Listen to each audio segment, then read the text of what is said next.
Okay, so let's talk about storytelling because one of the things that you will need to do as an entrepreneur is tell your story in a thoughtful and compelling way so that people want to talk to you, invest in you, buy your stuff, all that kind of thing.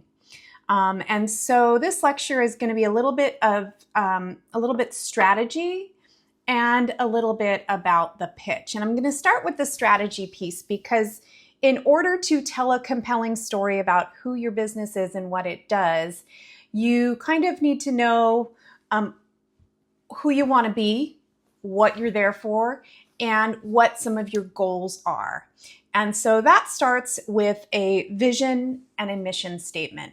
And I'm not going to lie. For me personally, I have a complicated relationship with vision statements and mission statements. I see them as something that tends to be more appropriate and effective in larger scale businesses, unless you're just somebody that is great with words and great and inspiring, and you're kind of good at putting thoughts together. Maybe vision and mission is going to be great for you. I'm more of a doer. And so for me, these two pieces of strategy are more procedural. And I would even recommend, and I have an assignment that actually you can do this using AI as a tool to hopefully help you get a great vision statement. So anyways, the vision statement, I think of a vision statement as the answer to the question, where do you want to be in 10 years or 5 years? What do you want your business to be? And so it really identifies what you want your company to become. Is your vision to be the most popular glasses brand in the United States, globally, San Diego? So there's really a piece about who, where, when, and why you want to get there, why you want to be there. And so you want to kind of ideally spend some time thinking about what your best case business scenario is. And so, like I said, for me, I tend to just put my head down and get stuff done. And so I'm not the best person to talk about creating vision, but there are some really great vision statements out there. One of them is IKEA's. I think there's this, when you think about the products that IKEA sells, they are inexpensive, they are sustainable, they are supposedly easy to put together. Ask my husband about that. He would disagree. And they are a very people-focused company. When Russia invaded Ukraine, IKEA immediately closed all of their stores in Russia as a statement, or to make a statement. And so for them, their mission is to create a better everyday life for the many people. And so probably doesn't translate super great in English because it probably was initially crafted in Swedish because IKEA is a Swiss company, but you get the idea. The statement definitely aligns with sustainable, inexpensive, and really easily accessible furniture that also looks great too. Your mission statement, on the other hand, defines your organization's purpose and explains how you create value. So you think of your mission statement as who you are, what you do, and why you do it. Here's an example. This is McDonald's, and every time I ask students to think about what they think McDonald's mission is, they think that it's going to be something about burgers or something about inexpensive. But no, McDonald's mission is to make delicious, feel-good moments easy for everyone. And so it doesn't go to burgers, although you can see when you think about it that really burgers are a part of it. Food is a part of it because you see that delicious and feel good. But it's a little bit more esoteric, for lack of a better term. What I tend to prefer more than mission and vision statements is goal setting, because business goals give you a concrete, I want to use the word goal without using the word goal, but business goals give you an end point that for you to achieve. And so when I say that I want to earn X amount of dollars in revenue by the end of the year, that gives me something to shoot for. And it makes me, and I think about that in the way that I set my price, in how I work my promotions, in whether or not I schedule my cleaner for shorter stays, because all of that goes to my bottom line. And so having business goals, I think, is a much better use of time than spending a whole bunch of time on a mission and vision statement. And so I'm sure that the concept of SMART goals is probably not super unfamiliar to folks. SMART stands for specific, measurable, achievable, relevant, and timely. Specific in that you want the goal to be very clear in what it is that you're trying to do. Earn X amount of revenue by the end of 2025, the end of 2026, 28, whatever it might be. Measurable, meaning that I know whether or not I have achieved it. So, you think about goals in terms of, I hate to say measurable, but we tend to associate that with numbers. Maybe I want to be in 3 farmers markets by the end of the year. Maybe I want to have my products in 2 local boutiques by the end of the year. Maybe I want to sell my surfboards at 5 surf shops or get national distribution for something. So those are all measurable goals. The A stands for achievable. You can set really lofty goals. That's great. It's a reach goal. But you also want to make sure that the goals that you set are something that you think that you can achieve with work. Relevant, meaning that they need to be relevant to your business. Ideally, your goals should go towards something that you ultimately want to achieve. And so maybe your goal is going to be about your marketing. Maybe your goal is going to be about your sales. Maybe it's going to be about getting your finances under control. All of those would relate to running your business. Doing well in this class, that's an academic goal. It's a great goal. I want you to do well in this class, but it may not necessarily be relevant to your business. And then goals also need to be timely or time-bound, meaning that there has to be a time at which you achieve them.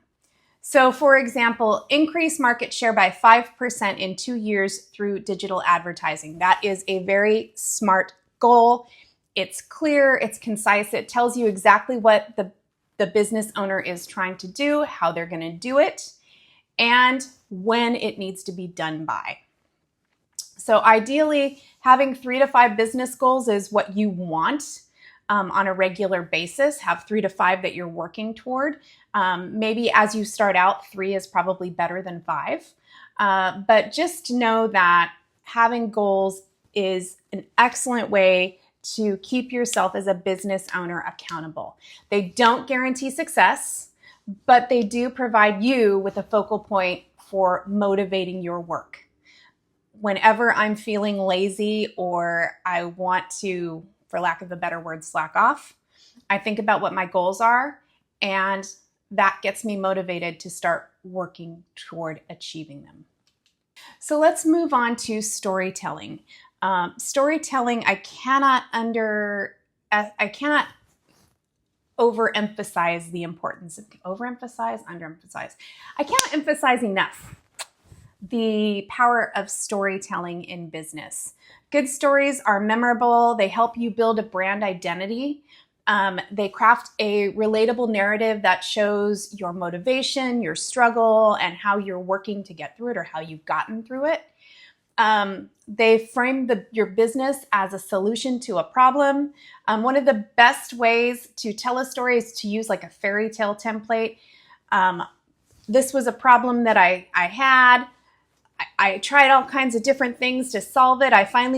Ultimately, this happened, solved the problem, made a great solution for me. And if you would like to have the solution too, come and patronize my business. That was a really crappy story, but I'm trying to think of a good story that I could tell you guys without being super long-winded, and maybe it'll come to me. But I mean, ideally, when you think about story, somebody at some point is going to ask you, hey, how'd you get started up in this? And actually, oh, my discussion board post. It's a really long-winded story, but my introductory post is kind of along those lines.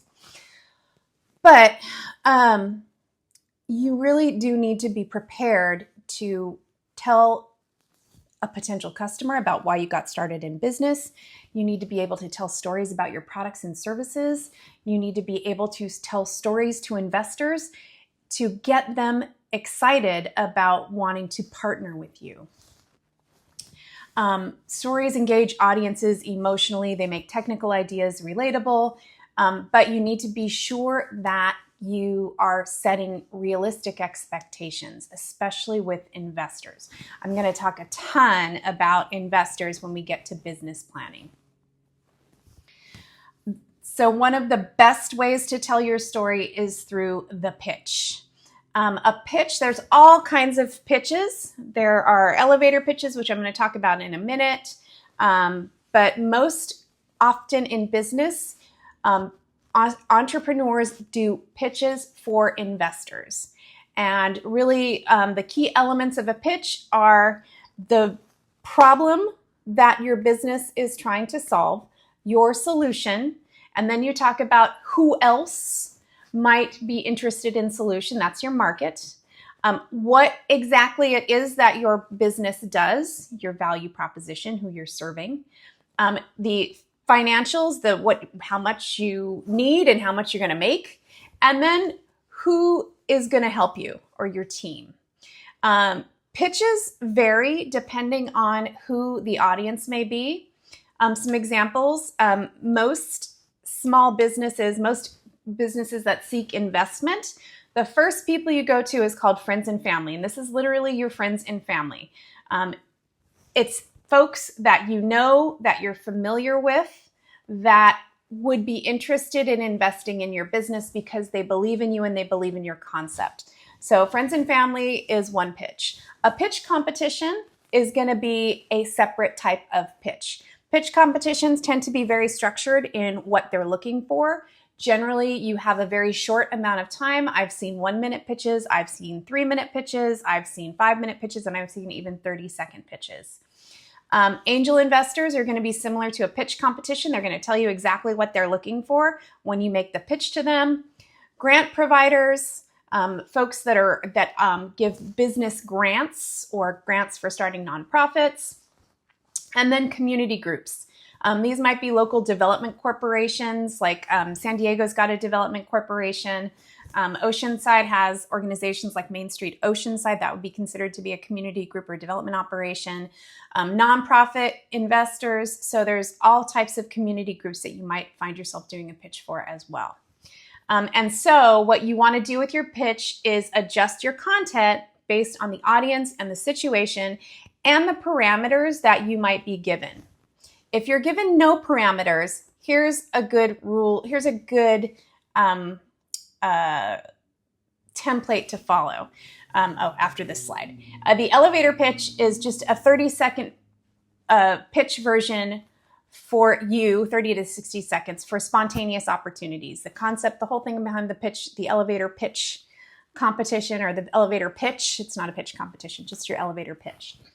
The thing about an elevator pitch is the idea is that you walk into an elevator with the person that you want, the CEO of your dream company that you want to work for, the person that you want to invest in your business, and it's you and them in the elevator, and you push the button to go up to the C-suite, to the executive top level floor, and you have that amount of time to get their attention and get them interested in you.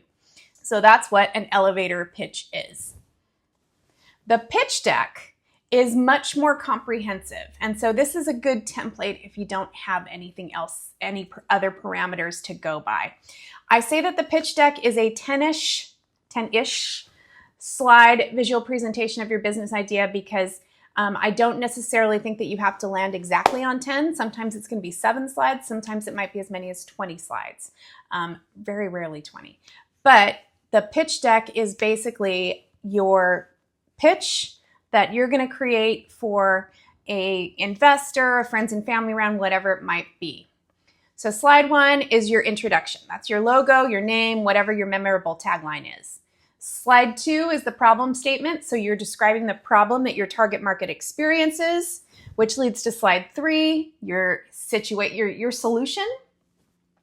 Once you've got them excited about the solution, you're going to get them excited about the demand for your solution, and that demand exists and your idea meets the demand.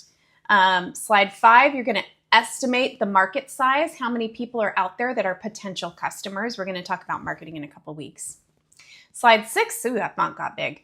Slide 6, you're going to demonstrate your user experience or your product benefits. So what is somebody who stays in an Airbnb going to experience? The Airbnb pitch deck is actually pretty famous and very easily Googleable. Maybe I'll even put it in Canvas for you to take a look at. Most people are familiar with Airbnb as a corporation. And so it might be good for you guys to take a look at a few pitch decks. Slide 7 is the financial model, which is your revenue projections, how much you think you're going to do in sales, and what your pricing strategy is going to be. Slide 8, your competitive advantage, which is how you stand out from your competitors, why people are going to patronize you versus your customer or your competitors. Slide 9 kind of changes gears and switches to you and your team. Who are those people that are going to help you achieve your mission, so to speak, or who's going to help you make this business be successful? A lot of investors like to see a team because they know that the entrepreneur is one person and the person with the ideas may not necessarily be the best person to execute. And they know that that person is going to need help with things like finance and accounting and marketing and sales and things like that. So investors do like to see multiple people rather than just a single entrepreneur. And then finally, the last slide is always going to be the ask. You clearly want to state what you want. Do you want money? Do you want mentorship? How much are you looking to raise? And so that's your ask in the final slide. So pitch deck, relatively straightforward. I would say that a good pitch deck is going to be about 7 to 10 slides. There are certainly some things that you can leave out or some things that you can combine. And so I will, if you choose to do a pitch deck, leave it up to you to figure out what you want to do. I'll have some recommendations for you. But that is what a pitch deck is, and that's what a pitch deck does. If you have a business concept where you know you're going to need investors along the way, you're probably going to need to develop a pitch deck. So finally, some concluding thoughts. Don't underestimate the power of story and the role that it plays in business. A good, compelling story always draws interest, and ideally it draws investment and customers. Good storytelling requires practice, and so you have to think of it as part of your pitch. Your pitch is a story, and so I would encourage you, and there is a storytelling competency assignment. If you'd like to do it, you can do an elevator pitch, practice it, and give yourself the opportunity, especially if you are somebody who is starting to do some sales and you're trying to sell to strangers. I certainly would recommend doing a pitch because you can tell me about your product. You can tell me about your business. You can tell me about your service. And I can provide you with that feedback that's going to tell you what are some great things that you are doing and some things that you need to work on. So that is the entrepreneurial storytelling.